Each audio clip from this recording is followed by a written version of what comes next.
오늘은 제9회 동시지방선거일의 D-100일입니다. 나라의 새로운 장을 여는 주요 선거를 주춧돌 선거라고 합니다. 이번 지방선거야말로 대한민국 주춧돌 선거입니다. 조국혁신당은 국민주권정부 승리선거, 국힘 심판선거, 정치개혁선거로 규정합니다. 우선 이번 선거는 국민주권정부의 성공을 뒷받침하는 선거이어야 합니다. 국민주권정부의 국정 철학이 전국 곳곳에서 실현되어 완전히 새로운 대한민국으로 가는 문을 활짝 열어야 합니다. 또 헌법 파괴 세력인 국민의힘을 심판하는 선거여야 합니다. 국민의힘은 여전히 내란을 옹호하고 반헌법적 망언을 일삼고 있습니다. 이런 세력이 지방정부와 의회를 차지하도록 놔둘 수 없습니다. 내란 잔당을 지역 정치에서 완전히 퇴출해야 합니다. 그렇지 않으면 이들은 부활을 시도하며 대한민국을 진창으로 만들 것입니다. 그리고 지역 정치를 바꾸는 정치개혁 선거여야 합니다. 지금 지역 정치는 국민의 기대에 미치지 못합니다. 지역민 뜻을 정치에 제대로 반영해야 합니다. 묻지마 공천, 무능한 행정, 부패한 의회는 양당 카르텔의 산물입니다. 특히 지방의회는 중앙정치의 하수인이라는 비판에서 자유롭지 않습니다. 바꿔야 합니다.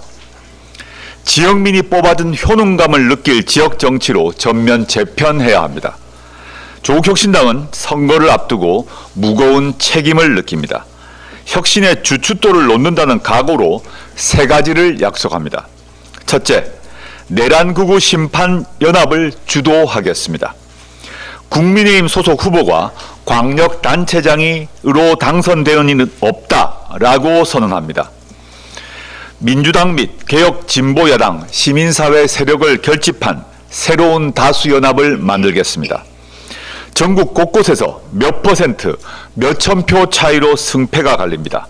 연합과 연대가 절실합니다. 1대1 구도를 넘어서는 강력한 다수연합을 형성하겠습니다. 둘째, 비전과 같이 인물로 승리하겠습니다. 내란 세력은 생존을 위해 가장 질 낮은 선거로 몰아갈 것입니다. 터무니없는 정쟁과 가짜뉴스, 무작정 새몰이 등이 휘몰아칠 것입니다. 조국혁신당은 부안해동하지 않을 것입니다. 진흙탕 싸움에는 단호하게 대처하되 사회권 선진국의 비전과 같이 이를 대표할 인물을 내세울 것입니다. 이 인재들이 주거권, 돌봄권, 교육권, 건강권 등 사회권을 지방정부 차원에서 실현할 조례와 정책을 지역민께 제시하겠습니다. 셋째, 대한민국 지방혁신 모델을 전국으로 확산하겠습니다. 조국혁신당의 첫 단체장은 전남 담양군수입니다. 대통령 소속 농어업, 농어촌 특별위원회의 2025년 농어촌 삶의 질 지수에서 담양군은 전남 1위를 차지했습니다. 지역 전문가가 중앙 눈치 보지 않고 오로지 군민만 받던 결과입니다. 조국혁신당 지방자치단체장들은 제2회, 제3회, 제4회 담양군수가 될 것입니다. 호남과 영남, 수도권 곳곳에서 창조적 파괴를 일으킬 것입니다. 마지막으로 지방선거를 앞두고 민주당에 요구합니다. 지방선거 때 지방분권 개헌을 위한 국민투표를 동시 실시합시다. 이는 지방자치제도의 근본 틀을 바꾸는 지렛대가 될 것입니다. 민주개혁 진영과 국민을 하나로 묶는 개헌연대의 악요 역할을 할 것입니다. 앞으로 100일 조국혁신당은 내란을 극복하고 국헌을 수호한 그리고 민주주의를 지킨 국민이 승리하는 지방선거를 만들기 위해 끝까지 가겠습니다. 감사합니다. 네, 조국 대표님 말씀 있으셨습니다. 다음은 서왕진 원내대표님께서 말씀하시겠습니다. 원내대표 서왕진입니다. 내란 수계 윤석열에 대한 1심 재판 결과가 국민의 강한 비판에 직면해 있습니다. 과연 직위원 재판부답게 12.3 내란 행위에 대한 분명한 규정과 단죄 대신 무죄 판결문을 썼다 고치는 것 같은 피상적 상황인식과 자기 모순적 논리로 점철된 판결로 윤 어게인 세력에게 12.3 내란 정당화의 틈을 허락했습니다. 판결문의 논리적 허점이 재판부의 마지막 양심이라 말하는 장동혁 대표의 주장은 그래서 더욱 섬뜩합니다. 단죄의 시간을 부활의 기회로 바꾸려는 국민의힘의 오만함은 어디에서 나오는 것입니까? 내란을 방조하고 정당화한 세력이 제1야당이라는 간판 아래 건재하며 손쉽게 다시 권력을 잡을 수 있는 정치 구조에서 나옵니다. 헌정을 유린한 집단이 윤 어게인의 칼을 갈며 미래를 도모할 수 있는 정치 토양을 갈아엎지 않는다면 윤석열에게 사형이 선고된들 내란 청산은 완전할 수 없습니다. 내란 청산의 마침표는 법원의 판결문이 아니라 정치개혁 입법입니다. 국민 주권의 이름으로 정치적 사형 선고를 내려야 합니다. 그러기 위해서는 민주개혁 진영이 결단해야 합니다. 검찰 사법개혁 등 권력기관 개혁이 내란의 도구를 회수하는 것이라면 정치개혁은 내란의 숙주를 제거하는 일입니다. 이재명 대통령이 국회의 입법 속도를 지적하자 민주당은 비상입법 체계를 가동하며 개혁, 민생입법 드라이브에 시동을 걸었습니다. 그런데 그 중대한 입법 리스트 그 어디에도 정치개혁 법안은 보이지 않습니다. 내란 청산과 새로운 대한민국을 만들기 위한 필수적인 민주개혁 진영의 정치연합을 위해 선언한 원탁회의 합의는 이행되지 않고 있습니다. 지방선거가 100일 앞으로 다가왔는데 일당 독점의 지방정치를 극복하기 위한 선거구제 개편과 광역비례 확대는 진전이 없습니다. 민주당과 내란본당 국민의힘의 합의로 만들어진 정개특위는 사실상 가동도 되지 않고 있습니다. 개혁진보 4당은 그동안 민주당 주도의 개혁법안 처리에 적극 협조해왔습니다. 그러나 내란 청산과 정치개혁을 위한 개혁진보 4당의 거듭된 제안이 논의조차 시작될 수 없다면 더 이상 어떠한 공조의 명분을 찾을 수 있을지 의문입니다. 3월이 마지노선입니다. 내란 청산의 마침표를 찍을 정치개혁인지 윤 어게인 노선을 확정한 내란정당 국민의힘의 생명연장인지 민주당은 선택해야 합니다. 조국혁신당은 내란 청산과 정치개혁 완수를 위해 모든 수단과 방법을 다할 것입니다.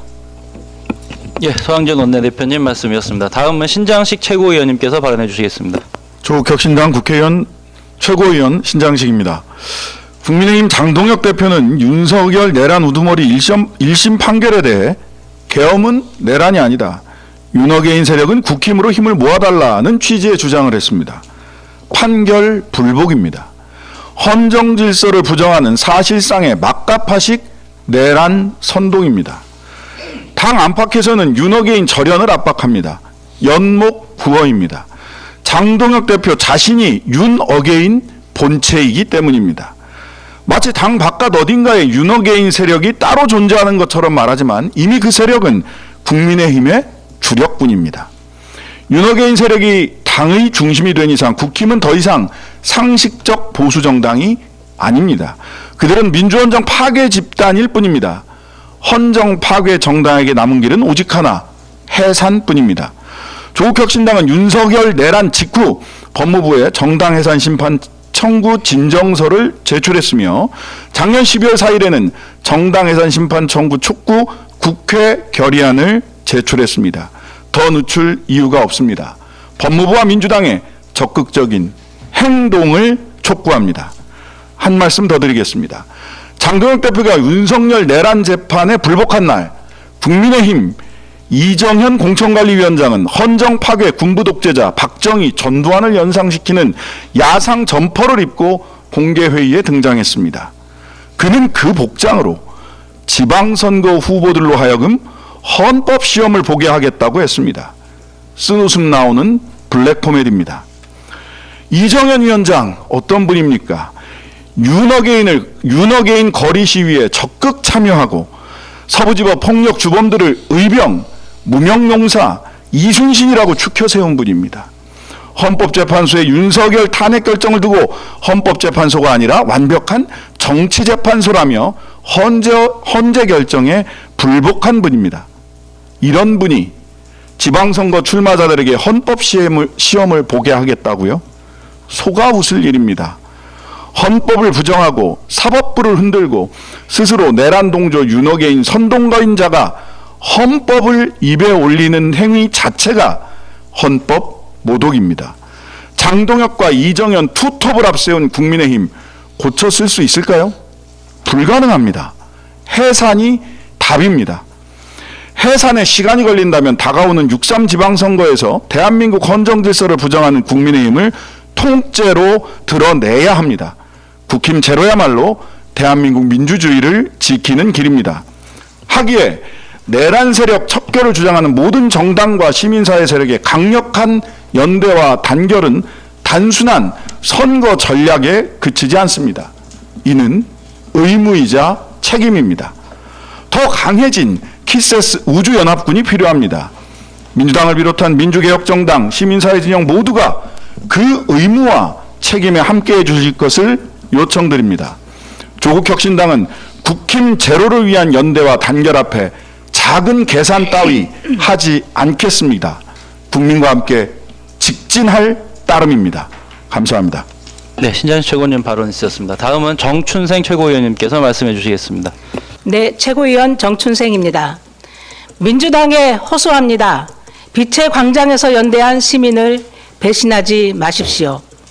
우리 헌법 제8조 제4항은 분명히 명시하고 있습니다. 정당의 목적이나 활동이 민주적 기본 질서에 위배될 때에는 정부는 헌법재판소에 그 해산을 제소할 수 있고 정당은 헌법재판소의 심판에 의하여 해산된다. 정당의 목적과 활동이 민주적 기본 질서에 정면 도전하는 정당이 있습니다.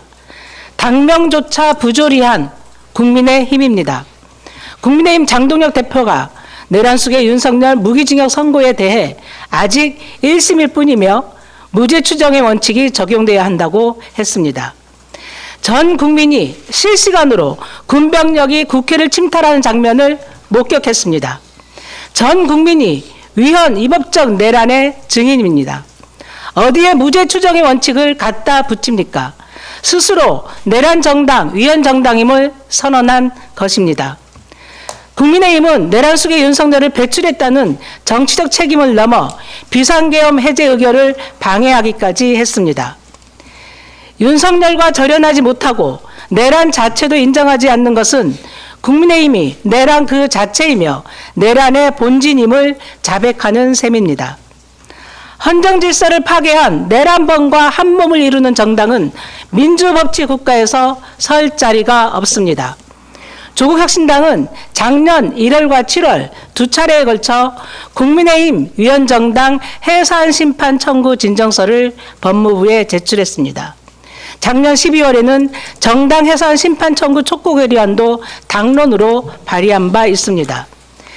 윤석열과의 절연을 거부하고 오히려 윤 어게인을 선택한 국민의힘은 내란 정당 그 자체이자 위헌 정당으로 대한민국의 헌정 질서를 위협하고 있습니다. 조국혁신당은 법무부에 다시 한번 강력하게 촉구합니다. 신속하게 위헌정당 해산 심판 청구 절차를 진행해 주십시오. 오늘 국회 정치개혁특별위원회 1소위가 열립니다. 민주당은 정치개혁 과제를 함께 논의할 대상이 누구인지 분명히 해야 합니다. 윤석열 탄핵을 함께 외치며 국민주권 정부의 탄생을 위해 연대했던 우당들과의 합의를 우선할 것인가, 아니면 내란정당 국민의힘과의 합의를 우선할 것인가. 빛의 광장에서 연대했던 시민들은 거대 양당의 적대적 공생이 아닌 다양성과 비례성, 대표성을 확대하는 정치개혁을 명령하고 있습니다. 지방자치의 양당 독점 구조를 혁파하기 위해 중대선거구제 도입, 비례대표 확대, 결선투표제 도입을 요구하고 있습니다. 민주당의 빛의 광장에서 연대한 시민들의 정치개혁 요구를 외면한 채 내란정당 국민의힘과 함께 지구당 부활과 헌법 불합치 판결을 받은 일부 지역의 선거구 획정만을 처리하고 정개특위 활동을 마무리한다면 엄청난 비판에 직면하게 될 것입니다. 내란 정당과의 야합이라는 평가를 피할 수 없을 것입니다. 민주당에 호소합니다. 내란 정당 국민의힘에 산소호흡기를 제공하지 맙시다. 거대 양당의 적대적 공존체제 강화는 대한민국 민주주의 역사를 후퇴시킬 뿐입니다. 감사합니다. 네, 정춘생 최고위원님께서 말씀 주셨습니다. 오늘 공개 최고의 마지막 발언으로 김준영 정책위 기자님께서 말씀해 주시겠습니다. 대미 통상협상 다시 하십시오. 미국은 우리 주권 침해 행위를 멈추십시오. 미국 연방대법원이 트럼프 행정부의 상호관세 행정명령을 위법이라며 제동을 걸었습니다. 미국 법원이 관세 부과의 헌법적 권한이 원칙적으로 의회에 있음을 재확인했고 정치적으로 6대3의 보수 우위의 구성에도 불구하고 거꾸로 6대3의 법치 존중의 판결을 내렸습니다. 이를 환영합니다. 트럼프 정부의 일방적인 관세 압박의 위법성에 대한 미국의 자정 능력을 확인한 것도 의미가 있습니다. 관세 인상과 보호무역은 수입 가격을 상승시켜 미국 국민과 산업에도 해를 끼치는 동시에 국제 자유무역 질서를 망가뜨리고 상호관세라는 이름이 무색하게 국제 질서의 기본인 상호주의 원칙을 훼손했습니다. 그런데 반성은커녕 곧바로 대체 관세를 동원하는 트럼프 대통령의 폭주는 매우 유감스럽습니다. 이번 판결로 미국이 각국과 맺은 투자협상은 원인 무효 상태가 되었습니다. 관세 인하를 전제로 한 조건부 투자인데 전제가 무너진 이상 법리적으로 합의의 목적과 근거가 상실된 사정 변경의 전형적인 사례가 됩니다. 그동안 트럼프는 무역 적자가 곧 비상사태라는 가공의 명분으로 IEEPA 즉 국제비상경제권한법을 동원해 우방국들을 압박했지만 이번 판결로 근거가 사라졌습니다. 이재명 국민주권정부도 무너진 근거 위에 체결한 합의 파기를 검토하시고 재협상에 나서십시오. 국회 또한 대미투자특별법 입법 논의를 미뤄야 합니다. 한미 사이의 문제를 한 가지 더 지적하고자 합니다. 2026년 2월 18일과 19일 주한미군은 서해 상공에서 대규모 공군 훈련을 벌였습니다. 미군 전투기들은 오산 비행장을 출발하여 한국의 방공 식별구역을 넘어 공해로 진출했고 중국 방공 식별구역 앞까지 다가갔으며 이에 중국 전투기들이 출격해 서해가 순식간에 미중 충돌의 아찔한 현장이 될 뻔했습니다. 더 기가 막히는 것은 한국 정부는 우리 영토와 영공에서 무슨 일이 벌어지고 있었는지 몰랐다는 사실입니다. 주한미군이 훈련 직전에 통보했다고는 하나 사후 통보에 가깝고 정작 비행 훈련의 규모와 목적, 계획은 알리지 않았다고 합니다. 대중관계에 있어서 민감한 서해에서 한국과의 사전 협의 없는 공중훈련은 위험하기에 한국 정부가 브런슨 주한미군 사령관에게 유감을 뜻을 전했다지만 그렇게 끝날 문제가 아닙니다. 이번 사건은 결코 우연이 아닙니다. 워싱턴과 주한미군은 한국의 주권에 대한 일련의 침해적 행위를 이어왔습니다. 쿠팡에 대한 대한민국의 정당한 절차를 두고 압력을 행사했습니다. 주한미군 사령관 브런슨은 한국을 일본과 중국 사이에 떠있는 항공모함이며 비무장지대의 평화적 이용에 관한 법안을 공개적으로 비판했습니다. 이는 주한미군은 물론이고 한국군까지 대중견제의 전략적 유연성을 수용하는 압박 움직임과 연결되어 있습니다. 우리는 미국이 한반도를 대중견제의 천병으로 활용하는 의도를 단호하게 반대합니다. 이재명 대통령의 말씀대로 전략적 유연성을 거부합니다. 최근 압도적인 승리를 거둔 다카이치 정권의 위험한 대만 유사시 개입 시사 발언과 평화헌법 개헌을 통한 재무장 계획 그리고 미일의 군부가 추진하는 한미일의 삼각군사협력을 반대합니다. 동맹의 현대화는 전략적 유연성의 수용이 아니라 전작권 반환을 통한 자주국방의 실현에 있다는 것 사실을 재확인합니다. 최근 미국의 우리에 대한 주권 침해적이고 강압적인 행보는 서로 연결되어 있다고 볼 수밖에 없다는 점에서 깊이 우려합니다. 현재 대한민국이 당면한 최대 외교 리스크가 미국이라는 초유의 상황입니다. 상호 존중의 동맹 정신은 사라지고 미국이 우리 대한민국을 마치 속국처럼 대하는 태도에 온 국민과 함께 조국혁신당은 분노합니다. 동맹관계와 우방국 국민들을 존중할 것을 미국에 강력히 촉구합니다. 감사합니다.